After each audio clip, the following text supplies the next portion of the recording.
اگه کانال میشناسی که مثل کانال ما محتوای منظم منتشر کنه و همه محتوا یکی پس از دیگری کاربردی باشه، بیا بهت جایزه میدم. دلیلش چیه؟ ما توی سال 1403 گفتیم 400 قالب مکالمه بهتون آموزش میدیم و دقیقاً داریم کار انجام میدیم. هر جلسه بهتر از جلسه قبل و مطالبی که ارائه میدیم کاربردی تر. پس اگر واسه کانال نیستین کار انجام بده، چون ما همه قالب های مکالمه رو میخوام بهتون آموزش بدیم و امروز 2 تا قالب خیلی کاربردیه. اگه جلسه قبل رو ندیدی حتما از طریق لینک بالا جلسه قبل رو ببین و 2 تا قالب به قالب هایی که میدونی اضافه کن و امروز این 2 تا قالب خیلی کاربردیه و همه جا ازش استفاده میشه. کاربرد اول، قالب اول چیه؟ میگه چطور میتونی فلان کارو نکنی. دیدی مثلا به نفر میگی چطور میتونی مثلا به این موضوع فکر نکنی، چطور میتونی مثلا اینقدر فلان باشی، درسته؟ این کار انجام ندی. ساختار منفیه. ساختارش چیه؟ میگه چی؟ How can you not؟ بعدش شکل ساده فعل رو استفاده میکنی. How can you not؟ به علاوه شکل ساده فعل. متن فارسی رو میدم تو به انگلیسی برگردون طبق روال همیشه.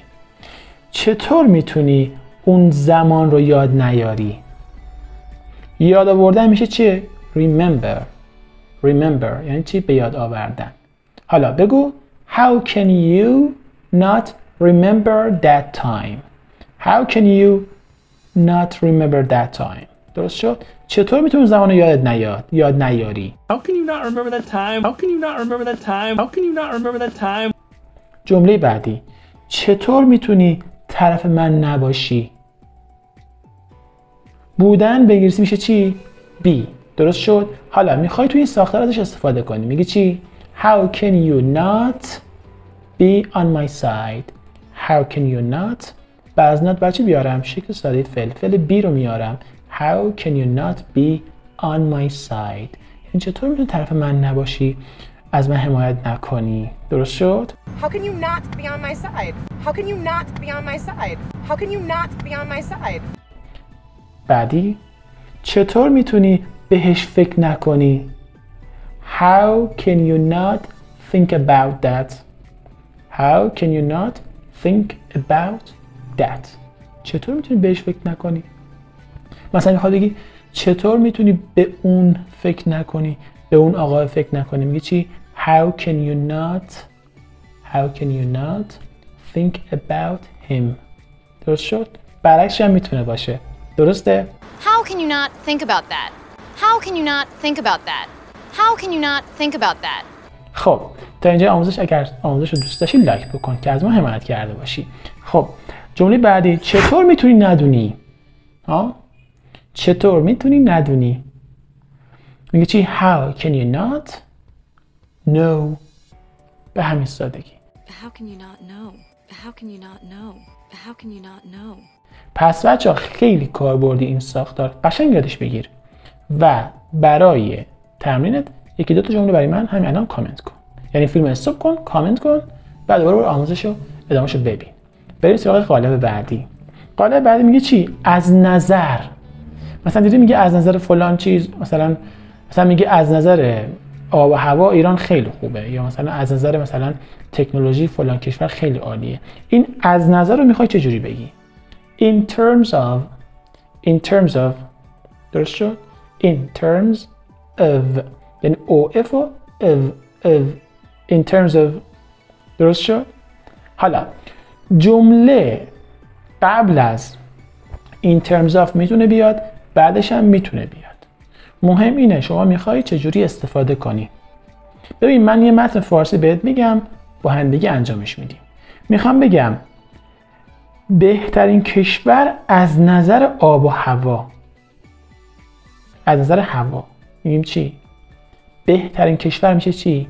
The best country. The best country in terms of از نظر، حالا آب و هوا میشه چی؟ The weather. The best country in terms of the weather. حالا خب بگه ایران بهترین کشور از نظر هواست. میگه چی؟ Iran is the best country in terms of weather. یا مثلا میخواد بگه ایران از نظر آموزش بهترین کشوره. میگه چی؟ Iran is the best country in terms of education. Education یعنی چی؟ آموزش. حالا ایران 100% اینجوری نیست ولی خب دیگه ما مثال زدیم. درست شد؟ مثال بعدی میخوام بگم سنگاپور به عنوان بهترین کشور از نظر امنیت و شیوع جرم در نظر گرفته می شود. شیوع جرم. خب این جمله سخته. میخواد بگی سنگاپور هست. Singapore is considered. Singapore is considered یعنی چی؟ سنگاپور لحاظ میشه یا تلقی میشه. Singapore is considered the best country بهترین کشور. حالا in terms of از نظر حالا اون چیزایی که گفتم چیا بود؟ از نظر امنیت in terms of safety. safety این چی؟ امنیت و شیوع جرم and low crime rates. low crime rates یعنی چی؟ میزان جرم. crime یعنی چی؟ جرم، جنایت. rate یعنی چی؟ نرخ. حالا low crime rates یعنی چی؟ اون نرخ جنایت که میشه چی؟ low یعنی کم. درست شد؟ پس اگه بخوام دوباره به فارسی بگم میگم چی؟ سنگاپور به عنوان بهترین کشور از نظر امنیت و شیوع جرم در نظر گرفته می شود. درست شد؟ این جمله سخته. یعنی سخت هم نیست. یک کمی حالا کلمات سخت داره. مثلا مثل چی؟ rate یا crime یا considered. اینا رو از نظر گرامری هنوز شما اینا رو متوجه نشدید. یعنی من این ساختار is concern رو باید بهتون بگم که انشالله توی آموزش بعدی کار انجام میدم. دقت داشته باشید in terms of یعنی چی؟ از نظر، از جنبه. اینو حواستون باشه. دو تا قالب خیلی مهم بهتون آموزش دادم. این دوتا رو لطفاً یادداشت کنید توی دفترتون.